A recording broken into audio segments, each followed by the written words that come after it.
ये 5 haunted bridge है, मतलब अजीब भूतों वाले haunted bridge. Number 1, five bridge. Five bridge एक भयानक और क्रूर इतिहास रखता है। अभी जो ब्रिज है उसका स्ट्रक्चर 1933 में बनाया गया था और इसे नॉर्विच में सबसे पुराना पता चला पुल वाला स्थल माना जाता है। ये वहीं खड़ा है जहां ओरिजिनल लकड़ी का पुल बना होगा, जिसकी सबसे अर्लीस्ट रिपोर्ट 1153 में थी। 1600 के दशक के मध्य में ईस्ट इंग्लिया ने खुद को बदनाम मैथ्यू हॉपकिंस और जॉन स्टर्न के नेतृत्व में डैन परीक्षणों की चपेट में कहा गया। इसके मुताबिक जादू टोने में भाग लेने के इल्जाम के चलते कई लोगों पर, ज्यादातर महिलाओं पर मुकदमा चलाया गया और उन्हें मार डाला गया। फेई ब्रिज को डकिंग स्टूल का स्थान कहा जाता है। डकिंग स्टूल यानी खंबे के सिरे पर बंधी एक कुर्सी, जिसका उपयोग पहले अपराधियों को सजा के तौर पर किसी तालाब या नदी में डुबाने के लिए किया जाता था, जिसमें एक आरोपी चुड़ैल को रखा जाता था और नीचे वैंसम नदी में डुबो दिया जाता था। पानी को इतना शुद्ध तत्व माना जाता था कि ये बुराई को दूर करता था। इसीलिए अगर कोई महिला डूबने से बच जाती थी तो वो एक चुड़ैल थी, और अगर महिला डूब गई तो वो जादू टोने में निर्दोष थी। हॉपकिंस के डैन शिकार से पहले फेई ब्रिज पर डकिंग स्टूल का इस्तेमाल उपद्रवी महिलाओं और बेईमान व्यापारी के लिए अपमान की सजा देने के रूप में किया जाता था। आज फेई ब्रिज को एक महिला के भूत का घर कहा जाता है, जिस पर इस स्थान पर मुकदमा चलाया गया था और बाद में पास के लोलाट पीट में जादू टोने के लिए जला दिया गया था, जो अब एक स्थानीय पब की जगह है। जिन लोगों ने उसे देखा है उनके अनुसार भूत ने अजीब कपड़े पहने हुए हैं और अजनबियों से लकड़ी के गिरे हुए बंडल को उठाने में मदद करने के लिए विनती करती है, जिसका उपयोग आग जलाने के लिए किया गया था, जिससे उसकी मौत हो गई। वहाँ लोग कहते हैं कि सावधान रहो मददगार नागरिकों। वो कहते हैं कि अगर तुम ऐसा करते हो, यानी कि लकड़ी के बंडल उठाने में मदद करते हो, तो तुम 1 वर्ष के अंदर आग में जलकर मर जाओगे। Number 2, Richmond bridge. ये पुल आम है, पर क्या तस्मानिया में रिचमंड ब्रिज को इतना यूनिक डेस्टिनेशन बनाता है? ऐसा क्या है? इससे ऑस्ट्रेलिया का सबसे पुराना मौजूदा पत्थर का आर्च वाला पुल होने का गौरव प्राप्त है। आर्च मतलब पुल के दीवार पर डिजाइन जैसी बनाते हैं वो, ऐसी। बिगेस्ट ब्रिज का नाम royal commissioner John Thomas begins के नाम पर रखा गया था, जिन्होंने 1820 में पुल के निर्माण का सुझाव दिया था। इसका निर्माण पास के रिचमंड गोल्ड जेल में कैद पुरुष मजदूरों द्वारा किया गया था, जो उस समय बड़े कंस्ट्रक्शन और सड़क प्रोजेक्ट के लिए एक रेगुलर प्रैक्टिस थी। इन कैद किए गए वर्कर्स को पास के बचर हिल्स से सैंडस्टोन को निकालने और गाड़ियों का उपयोग करके साइड पर इन स्टोन को पहुंचाने के लिए मजबूर किया गया था। पुल निर्माण की शुरुआत ने रिचमंड को वैन डीमेंस लैंड की बस्ती के एक इम्पोर्टेंट टाउन के रूप में स्थापित किया, न कि केवल एक कृषि क्षेत्र के रूप में। गाँव में निजी घर के रूप में हलचल थी और 2 छोटी होटल बनाई गई थी। जनवरी 1825 में रिचमंड ब्रिज बनाया गया और खोला गया। ये उस समय ऑस्ट्रेलिया में किसी भी पुल की तुलना में सबसे बड़ा था और इसने इस रिकॉर्ड को 1836 तक बरकरार रखा। इसे बनाने के लिए ब्राउन ट्रायसिक सैंडस्टोन का उपयोग किया गया था। पुल बहुत अच्छी तरीके से बनाया गया था और पुल थोड़े बहुत मेंटेनेंस के साथ लगभग 200 साल तक चला। इसे गेहूं की गाड़ियों के सफर को आसान करने के लिए बनाया गया था, लेकिन ये आज भी चल रहा है, जिसपे से काफी भारी सामान ले जाया जाता है। जॉर्ज ग्रोवर का भूत पुल से जुड़े कई रहस्यों में से एक है।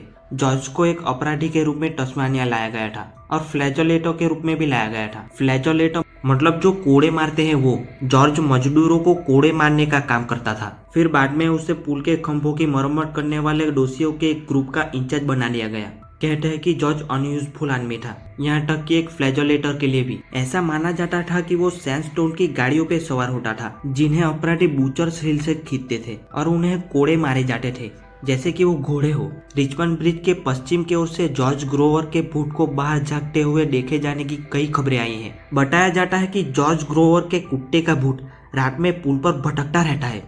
Number 3, Helen's bridge.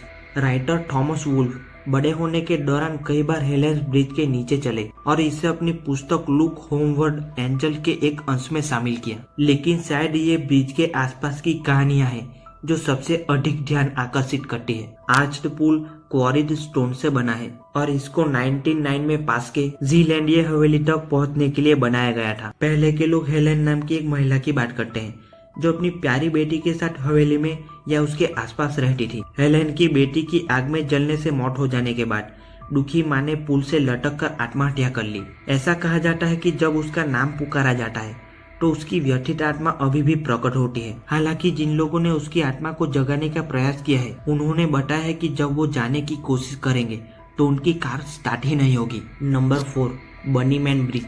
वर्जीनिया के क्लिफ्टन में कोलचेस्टर ओवरपास के नाम से जानी जाने वाली एक लेन वाली कंक्रीट की सुरंग चांदनी रात में थोड़ी ज्यादा डरावनी लग सकती है, इसलिए इसमें कोई चौंकने की बात नहीं है कि इसने बनी नाम का कुल्हाड़ी मारने वाला आदमी के भूत के बारे में एक डरावनी बात घड़ी है। अब ज्यादातर लोग इसे बनी मैन ब्रिज के नाम से जानते हैं। ये ओवरपास टीनेजर्स और अंधविश्वासी लोगों के लिए एक फेवरेट स्पॉट बन गया है ताकि वो खुद को थोड़ा डरा सके।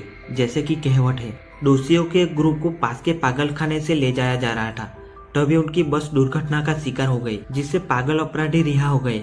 इसमें से ज्यादातर मरे हुए पाए गए, 2 भागने में सफल रहे। दुर्घटना के कुछ समय बाद एक दोषी कोलचेस्टर ओवरपास से लटका हुआ पाया गया और कुछ बातों के अनुसार एक नोट इस केस से जुड़ा हुआ था। उस पर कुछ लिखा हुआ था, मतलब साइन जैसी थी, द बनी मैन ऐसा करके। दूसरे दोषी की तलाश जारी रही और कहा गया कि कई आधे खाए हुए खरगोश इलाके के पेड़ों पर लटके हुए पाए गए। आखिर में हत्यारे को पकड़ लिया जाने वाला था, लेकिन पकड़े जाने से पहले ही वो गुजरती ट्रेन की चपेट में आ गया। वैसे उस एरिया में कभी कोई पागलखाना नहीं था, लेकिन कहानी यही चलती रही है। 1970 के दशक में व्हाइट आउटफिट में एक पागल आदमी की कुछ रिपोर्ट थी, जिसे मनगढ़ंत रूप से खरगोश की आउटफिट या कू क्लक्स कबीले की आउटफिट के रूप में बताया गया था, जो लोगों को उसकी प्रॉपर्टी में आने के लिए परेशान करता था और धमकी देता था। हमलों के लिए कभी किसी को दोषी नहीं ठहराया गया, लेकिन शायद बनी मैन की कहानियों का असली सोर्स यही है। इससे कोई फर्क नहीं पड़ता कि इसकी शुरुआत कहाँ से हुई, बनी मैन की कहानी आज भी जारी है। और अब ये कहा जाता है कि अगर कोई हेलोवीन पर आधी रात को सुरंग से गुजरता है तो कुल्हाड़ी वाला हत्यारा प्रकट होगा और ऐसे हिम्मत वाले घुसपैठियों को मार देगा और उन्हें पुल से फांसी पर लटका देगा। Number 5, donkey lady bridge. कहा जाता है कि सैन एंटोनियो का अपना क्रिप्टेड एक रहस्यमय देश के पुल के नीचे छिपा हुआ है। Old Apple White Bridge San Antonio शहर के दक्षिण में केवल आधे घंटे की ड्राइव की दूरी पर है। आप पाएंगे कि इस ब्रिज को स्थानीय तौर पर डोंकी लेडी ब्रिज के नाम से जाना जाता है। डोंकी लेडी की शुरुआत के बारे में लोक कथाएं लंबे चौड़े रूप से अलग है।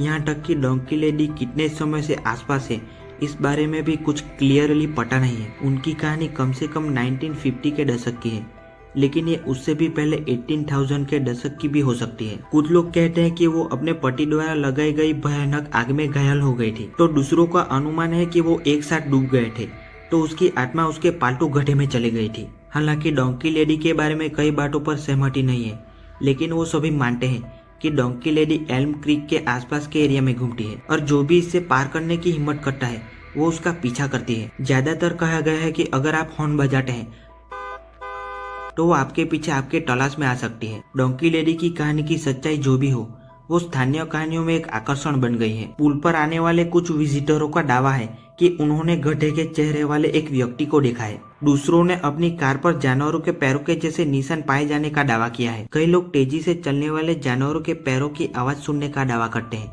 यानी कि गधे या घोड़े के पैरों जैसे। लोक कथाएं पढ़ने लायक है और पुल के चारों ओर के रास्ते एक सुंदर सफर वाले रास्ते हैं। आपको ये स्क्रीन पर वीडियो दिख रहे होंगे, आप चाहे तो ये भी देख सकते हैं।